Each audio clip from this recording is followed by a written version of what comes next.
శ్రీకాంత్ వాళ్ళ అమ్మగారు వసుంధర తులసి వాళ్ళ ఇంటికి వచ్చి తులసి వాళ్ళ అమ్మని ఇలాగా పెళ్లి ప్రపోజల్ గురించి శ్రీకాంత్ అలాగే తులసిల పెళ్లి గురించి చెప్తుంది. అయితే ఇక మొత్తానికి కుటుంబం అంతా కూర్చొని డిసైడ్ చేసుకుంటారు. ఇక అందరూ ఓకే అనేసరికి సరే అని చెప్పి నెక్స్ట్ డే ఉదయాన్నే ఇక తులసి వాళ్ళ అమ్మ లక్ష్మి గుడికి వెళ్తుందనమాట.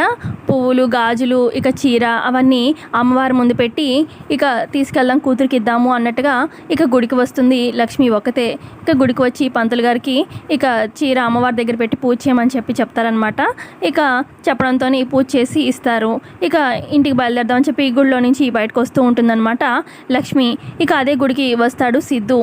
ఇక సిద్ధుకి వాళ్ళ తెలిసిన వాళ్ళు ఎవరో ఫోన్ చేసి, అన్న మన ఆపోజిట్ పార్టీ వాళ్ళు నిన్ను కొట్టడానికి మనుషులను ఎవరినో రౌడీలు పంపించారంట అన్న అనగానే, నేను చూసుకుంటాను ఫోన్ పెట్టేరా అని చెప్పి సిద్ధు అంటాడు.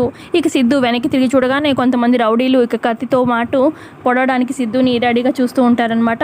ఇక అప్పుడే కొంతమంది రౌడీలు అటువైపుగా లక్ష్మి ఉన్న వైపే పరిగెడుతూ ఉంటారు. అయితే లక్ష్మి చేతిలో ప్లేట్లో చీర అవన్నీ ఉంటాయన్నమాట. ఇక రౌడీ తగలడంతో ఆ చీర అలా ఎగిరి పడుతుంది.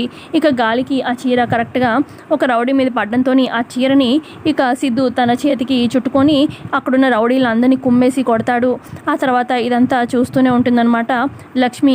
అయ్యో, నా కూతురికి ఇవ్వాల్సిన చీర ఇలా అయిపోతుంది ఏంటి అని చెప్పి ఇక అటు ఆ సిద్ధు ఫైటింగ్ అంతా అయిపోయిన తర్వాత ఇక లక్ష్మి వెళ్ళి, బాబు ఈ చీర నా కూతురు కోసం నేను గుళ్ళో పూజ చేయించాను బాబు అనగానే, అయ్యో తీసుకోండమ్మా అని చెప్పి సిద్ధు ఆ చీరని మళ్ళీ లక్ష్మికి ఇచ్చేస్తాడు. ఇక లక్ష్మి కళ్ళకద్దుకొని మరీ తీసుకుంటూ ఉంటుంది ఆ చీరని.